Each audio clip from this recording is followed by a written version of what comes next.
तो उम्मीद है कि आप लोग ठीक हैं, खैरियत से हैं। सफ़र में होने की वजह से कुछ जो आप लोगों से आजकल रब्ता ऊपर नीचे होता है वो प्योर सफ़र पे ऐसे होता है, लेकिन इंशाल्लाह 2-4 दिन अगले मसरूफ़ हैं। उसके बाद मामला जो है काफ़ी हद तक बेहतर हो जाएंगे, तो फिर रेगुलर आप लोगों का लाइव प्रोग्राम और दूसरी चीज़ों की भी इंशाल्लाह ताला जो है वो मुलाकात जो होती है उसमें कोई डिस्टर्बेंस नहीं आएगी। दोस्तों, इससे पहले कि हम ज़रा चलें वीडियो की तरफ, गुजारिश आप लोगों से ये है कि जो हमारा चैनल है उसको सब्सक्राइब कर दें, बेल आइकन को प्रेस कर दें, और जो कमेंट्स है वो तो आप हमेशा ही करते हैं। जो सवाल पूछा जाए फेसबुक के पेज जो सोशल मीडिया टॉक शो 1 है उसको भी ज़रूर फॉलो कर लें।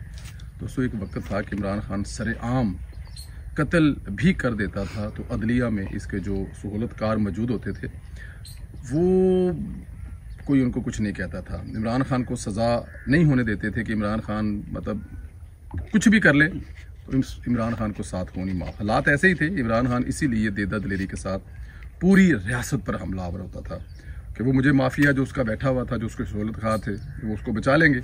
इस माफिया ने हमेशा पाकिस्तान के निज़ाम को हाईजैक करके रखा है, इसमें कोई शक नहीं है। ये एक लंबी बहस है, उसमें हम नहीं पढ़ते, लेकिन जैसे ही बंदियाल साहब घर गए चंद सहूलतकारों को लगाम डाली गई, फिर इन केसेस को खोला गया जो इमरान खान के कत्ल से भी बड़े जुर्म हैं, जैसे कि साइफर केस है। अब साइफर केस में आपको तफसील बताने की ज़रूरत नहीं है, आप लोग समझते हैं। साइफर केस इसीलिए बंदियाल के दौर में नहीं खोला गया था क्योंकि सब जानते थे कि इस वक्त बंदियाल ने इस केस में भी इमरान खान को गुड टू सी यू कह देना है। हालांकि पूरी दुनिया जानती है, मैंने और आपने देखा हुआ है कि कैसे इमरान खान ने साइफर, जो कि पूरी दुनिया के साथ हमारा एक एग्रीमेंट होता है कि उसमें आप इसको किसी भी तरह से ओपन नहीं कर सकते, उसका उसको कोडिंग नहीं कर सकते, उसको ओपन। लेकिन इमरान खान साहब ने जलसों में उसके लहराया, वो सब आपके सामने है।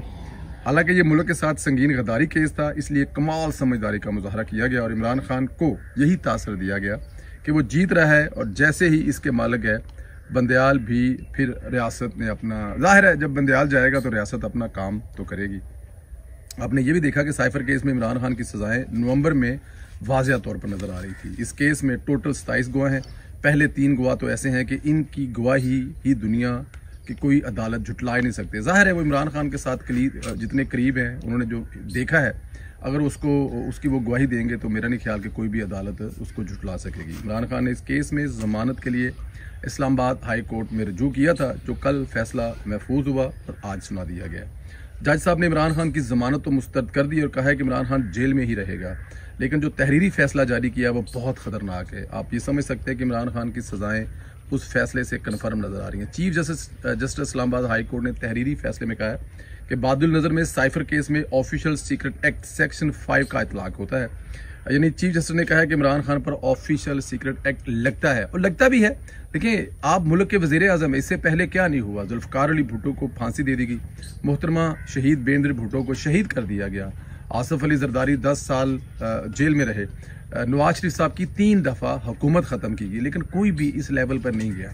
सब ने ये तमाम ज्यादतियाँ बर्दाश्त की क्योंकि वो मुल्क की खैरियत चाहते थे, मुल्क को दाव पर नहीं लगा सकते थे, मुल्क की जो सलामती है वो मेरे ख्याल में उसको कंप्रोमाइज़ नहीं किया। लेकिन खान साहब की सिर्फ हुकूमत गई और खान साहब ने पूरी दुनिया के सामने जो इस मुल्क का हाल किया वो आपके सामने है। तो मेरे ख्याल में ये इमरान खान पर लगना चाहिए।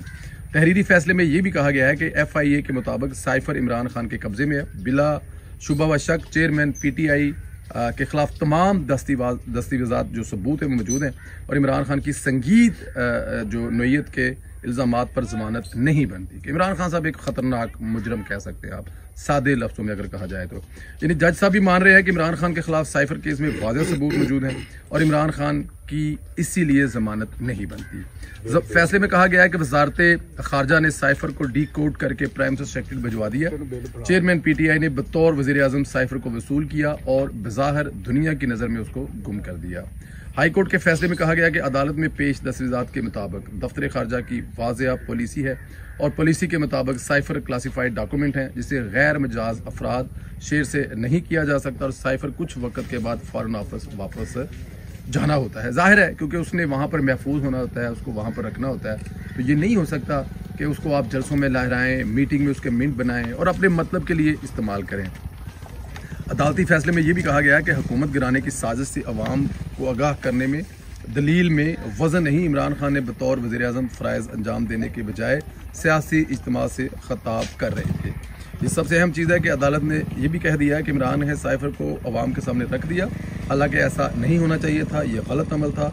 हम तो पहले ही से कहते आ रहे हैं कि इमरान खान ने जो रगड़ा दूसरों के लिए खोदा है, जो गड़ा दूसरों के लिए खोदा है, उसमें इमरान खान साहब ने अंदर जाने जाना था और वो मेरा ख्याल है उससे माफ़ी आने वाले दिनों में नहीं होनी चाहिए। जहाँ तक इमरान खान साहब देखें, इसमें साइफर वाला मामला जो है ना, ये मैंने इससे पहले तारीख में हमने कुछ सर्च भी किया, देखा भी कि कभी इससे पहले भी किसी मुल्क के सरबराह ने इसको किया, बहुत कम रेयर किस्म के, अगर हुआ भी है तो कम से कम वो आप आवाम के सामने नहीं लेके आए, वो जलसों में खड़े होकर नहीं लहराया और उसके बाद फिर उसको अपने पास रख कर सबूत के तौर पर बाद में आप लोगों को पता है वो अमरीकी अखबार में भी छपा। अगर आप लोगों के पास का तो ही फिर अमरीकी अखबार के पास गया ना, और फिर वही छपा जो इमरान खान साहब उसको अपने कहा करते थे। फिर वो जो ऑडियो कॉल्स इमरान खान साहब की आउट हुई आज़म खान साहब के साथ, फिर जो दूसरे दोस्त हैं उनके साथ बहुत सारे इमरान खान के करीबी, असद उमर की उसमें आवाज़ है, शाह महमूद कुरैशी का ये कहना कि ये कप्तान की अमानत थी, मैंने कप्तान को अमानत कप्तान के हवाले कर दिया, मेरे ख्याल में कोई छोटी बात नहीं थी, वो भी आपके सामने था। तो इमरान खान साहब यहाँ पर किसी भी तरह से यहाँ पर जस्टिफाई नहीं कर सकेंगे।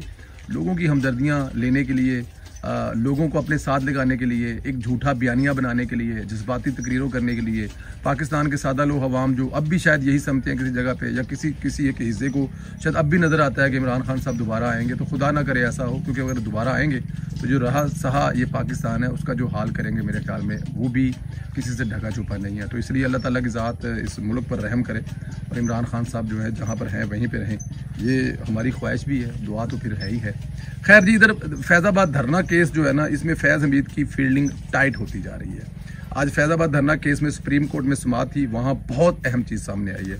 वफाकी हुकूमत ने अदालत को बताया कि फैज़ाबाद धरने के ज़िम्मेदारान के तयन के लिए फैक्ट फाइंडिंग कमेटी बना दी गई है और फैक्ट फाइंडिंग कमेटी में एडिशनल सेक्रेटरी दाखिला, एडिशनल सेक्रेटरी दिफा और डायरेक्टर ISI भी शामिल हैं।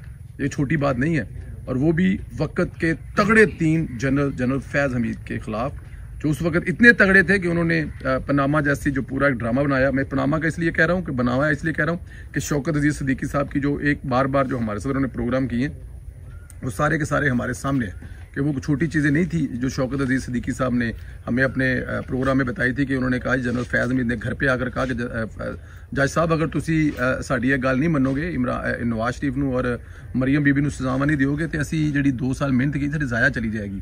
तो 2 साल जिहड़ी मेहनत ज़ाया की सी, ये मतलब है कि सारा कुछ पीछे जनरल फैज़ हमीद इतने तगड़े थे। अब जो उन्होंने किया है वो आपके सामने है, भुगतना पड़ेगा। खैर जी, जो फैक्ट फाइंडिंग कमेटी है फैज़ाबाद धरने से मुतल्लक शवाहद इकट्ठे करेगी, तमाम हासिल करदा शवाहिद दस्तावेजात और रिकॉर्ड का जायजा लेगी, सुप्रीम कोर्ट में जमा कराएगी। अटॉर्नी जनरल रिपोर्ट में कहा गया है कि फैक्ट फाइंडिंग कमेटी गवाहान के बयानात भी रिकॉर्ड करेगी और फैक्ट फाइंडिंग कमेटी फैज़ाबाद धरना केस के ज़िम्मेदारान और हैंडलर्स का तयन करेगी और कमेटी तयन करेगी कि फैज़ाबाद धरना केस में किसने अहकाम दिए और मेहनत किया था। यहाँ पर सबसे अहम अमर यह है कि कमेटी फैज़ हमीद के किरदार का तयन करेगी। मुमकिन है कि फैज़ हमीद के किरदार का तयन भी हो जाए, और अगर ऐसा हुआ तो फिर बहुत बड़े बुर्ज गिरेंगे। पाकिस्तान में हकीकी तब्दीली देखने को मिलेगी, हकीकी इत्साब होगा इंशाल्लाह। फैज़ाबाद धरना में मियां नवाज शरीफ की हुकूमत को कमज़ोर करने के लिए गया था। देखें, आज तक मुल्क की तारीख ये है कि आज तक कभी किसी मतलब फौजी अफसर के खिलाफ कोई कार्रवाई नहीं हुई। और ये देखें, मुशर्रफ साहब को अदालत लेके जा रहे थे तो रास्ते में उस वक्त के जो जाहिर है वो करने वाले तो वो फौज वाले ही होंगे ना, कि रास्ते से गाड़ी उनकी मोड़ ली थी, जन्नत उनकी गाड़ी जो है वो अदालत तक नहीं पहुंचने दी थी। वहाँ पे उनको शहजाद चक ले जाकर उनके घर पर जो है वो बीमार कर दिया कि ये जी बीमार हो गए, अदालत नहीं आ सकते। लेकिन पहली दफ़ा ऐसा हो रहा है, और अगर ऐसा हो गया कि जो उस वक्त की जमहूरी हुकूमत को कमज़ोर करने के लिए कराया गया था और कमज़ोर की गई थी, और उस वक्त के जो वज़ीर दाखिला थे आप लोगों को याद होगा, बल्कि वज़ीर आज़म शाहिद खान बासी साहब को कहा गया जब उन्होंने कहा जी कि इनके खिलाफ कार्रवाई करें, ये जो बाहर बैठे हुए हैं धरना ग्रुप बैठे हुए हैं, और एक मजहबी जमात की तरफ से किया गया था, वो इस दुनिया में नहीं रहे, तो उन्होंने कहा जी कि हम अपने ही अवाम के खिलाफ, उस वक्त के चीफ ऑफ आर्मी स्टाफ ने कहा था जी कि हम अपने ही खिलाफ, अपने ही जो जनरल बाजवा साहब थे ना जी उस वक्त, उन्होंने कहा था जी कि हम अपनी अवाम के खिलाफ कार्रवाई नहीं कर सकते। तो वो कार्रवाई अपनी अवाम के खिलाफ नहीं थी, एक्चुअली वो उनके अपने लाए हुए बिठाए हुए बंदे थे जिनके खिलाफ नहीं। लेकिन ये एक तारीख का हिस्सा है, और आने वाले दिनों में हम देख रहे हैं, मेरा ख्याल है, मुझे लगता ये है कि अगर ये काम ऐसा हो गया और जनरल फैज़ जो इसके जिम्मेदार हैं उनके साथ जो भी दूसरे ऑफिसर थे, वो उनकी अपनी पॉलिसी थी जिसकी भी थी, अगर उसमें उनको कहीं सज़ा होती हुई नज़र आ रही हो गई तो मेरे ख्याल में ये मुल्क की तारीख में असल हकीकी की तब्दीली होगा। 70 साल की तारीख तब्दील हो जाएगी और ये एक बहुत बड़ा बारिश का पहला कतरा होगा। उसके बाद देखेंगे आप इंशाल्लाह ताला पाकिस्तान जो है वो किसी तरफ जाएगा, डायरेक्शन में जाएगा। यहाँ पर आपको फिर चीज़ें दोबारा फिर बिजली की जो प्राइजें हैं वो कम होती नज़र आएंगी। ज़ाहिर है जो रोल जो ख़त्म हो जाएगा और जमहूरी हुकूमत को, जमहूरी वज़ीर-ए-आज़म को काम करने दिया जाएगा। आवाम के लिए आटा चीनी की कीमतें जो है वो भी नीचे आएंगी। और जब मुल्क में आपका इन्वेस्टर आएगा, मुल्क में पैसा आएगा और आप कर्ज लेना बंद करेंगे अपने सोर्स से, अपने लोगों से। आईटी आपके पास एक बहुत बड़ी मार्केट है, इसको आप पूरी दुनिया में अगर लेके जाएंगे और जो आपको ज़रिए मुबादला आएंगे तो मेरे ख्याल में साफ होगा, तो सब ठीक होगा। लेकिन जो उसके अंदर 70 साल से जमहूरियत को काम नहीं करने दिया जाता और जो लोग नहीं करने देते उनके खिलाफ अगर एक वही कार्रवाई हो जाएगी तो मेरे ख्याल में ये एक बहुत बड़ा इक़दाम होगा। और जो इमरान खान साहब असल हकीकी तब्दीली का नारा लगाते थे वो ये तब्दीली होगी।